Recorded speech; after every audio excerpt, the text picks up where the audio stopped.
All right, folks, gather around. We're going to talk about George Washington, Georgie Wooden Teeth, supposedly the first president, a big deal or so they say. But frankly, I'm just not that impressed.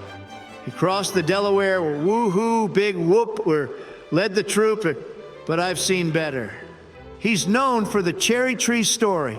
Seriously? That's it? Chopping down a tree and then telling the truth about it? I mean, come on. And after his time as president, what did he do? Retired to Mount Vernon, and I guess that's one way to spend your retirement. So, George, yeah, you had some moments, but let's be real, it's just not that impressive. There you have it, folks. The not-so-impressive story of George Washington. It is what it is. Hey, today we're looking at John Adams, the guy who was second in line to be president, not quite the star of the show, if you catch my drift. They call him the Atlas of Independence, but let's be real. He was more like the sidekick in that superhero duo. George gets all the glory, and Johnny Secondo, well, he's just there. But hey, he did sign the Declaration of Independence, so give him a little credit. Although he and Thomas Jefferson had that whole frenemy thing going on, writing nasty letters to each other. Drama, drama, drama. And get this, Johnny Secondo even defended a British soldier during the Boston Massacre. Talk about a courtroom curveball. So Johnny Secondo, you had your moments, but let's face it, you were more of a side character in the grand story of America.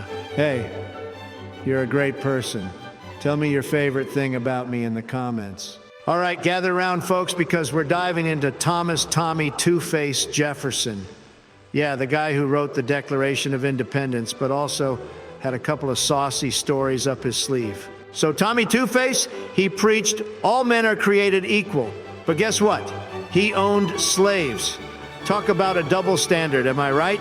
And let's not forget about Sally Hemings, his alleged relationship. A founding father with a little secret on the side. Scandalous. But wait, there's more. The Louisiana Purchase, he nearly doubled the size of the country. And did he even ask the folks already living there? Nope, just made the deal. So, Tommy Two-Face, you had your moments and your secrets, my friends. And that's the story of Thomas, Tommy Two-Face Jefferson, a founding father with a few surprises. Like and subscribe for more of me.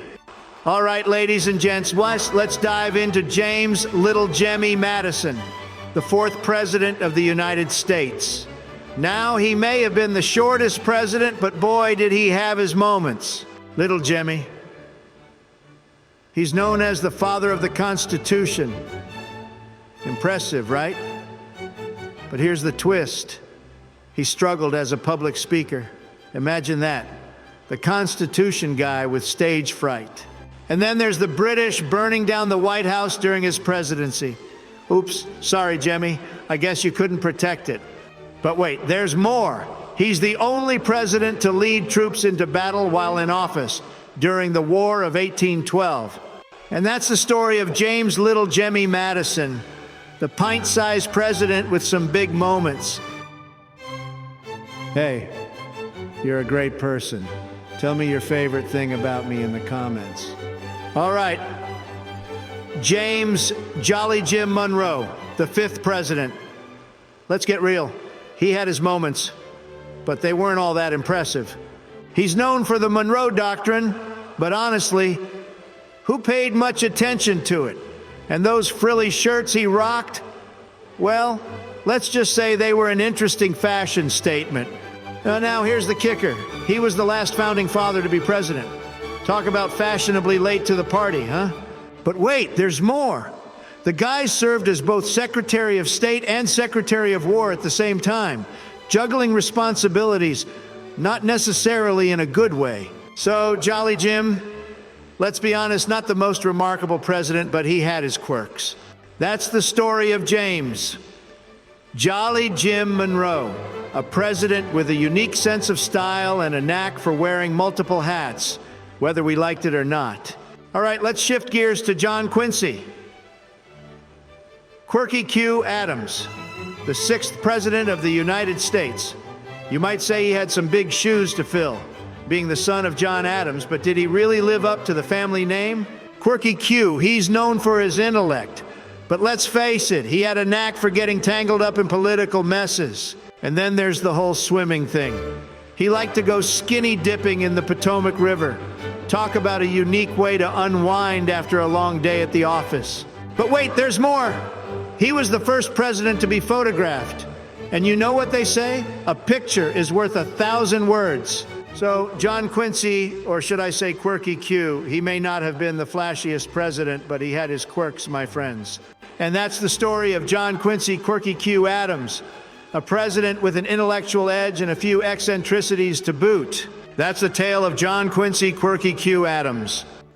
All right, it's time to talk about Andrew Wild Andy Jackson, the 7th President of the United States. This guy had a reputation, and not all of it was flattering. Wild Andy, he's known for being a tough guy, but he could also be a bit wild in other ways. You know, like dueling folks and vetoing things left and right. And then there's his pet parrot, Paul. The bird had a bit of a foul mouth, just like its owner. Quite the pair. But wait, there's more. He threw some legendary White House parties that left the place in shambles. Talk about a wild party animal. So, Wild Andy, you may not have been the most refined president, but you sure left your mark. And that's the story of Andrew Wild Andy Jackson, a president with a penchant for the unpredictable and a parrot with a potty mouth. Hey, you're a great person. Tell me your favorite thing about me in the comments. All right, let's chat about Martin Van Buren, the 8th President of the United States. This guy, well, he's got a nickname that says it all. Van Ruin, he inherited quite the economic mess. And let's just say he didn't exactly clean it up. The Panic of 1837? Yeah, that happened under his watch. And then there's his fancy sideburns. Some called them mutton chops, others called them something else entirely. Quite the fashion statement, I must say. But wait, there's more. He's often remembered for being the first president born after the American Revolution. Well, that's something, I guess. So, Van Ruin, you might not have been the most memorable president, but you sure made your mark in history.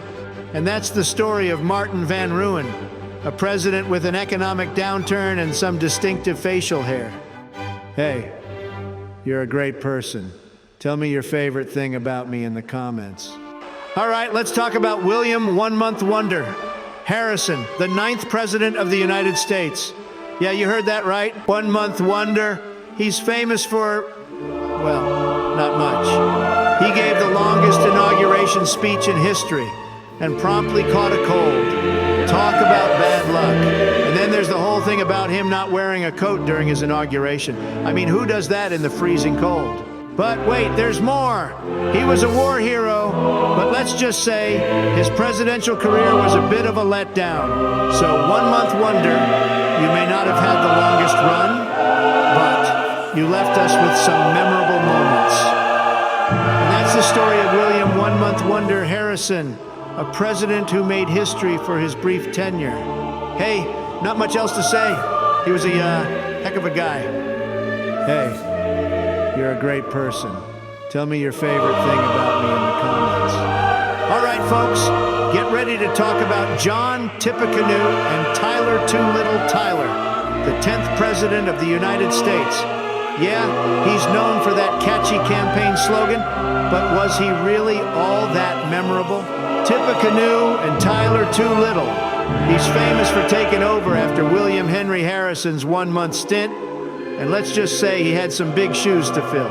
And then there's the whole thing about him getting kicked out of his own political party. Yeah, that's right. They said, Tyler, you're too little for us.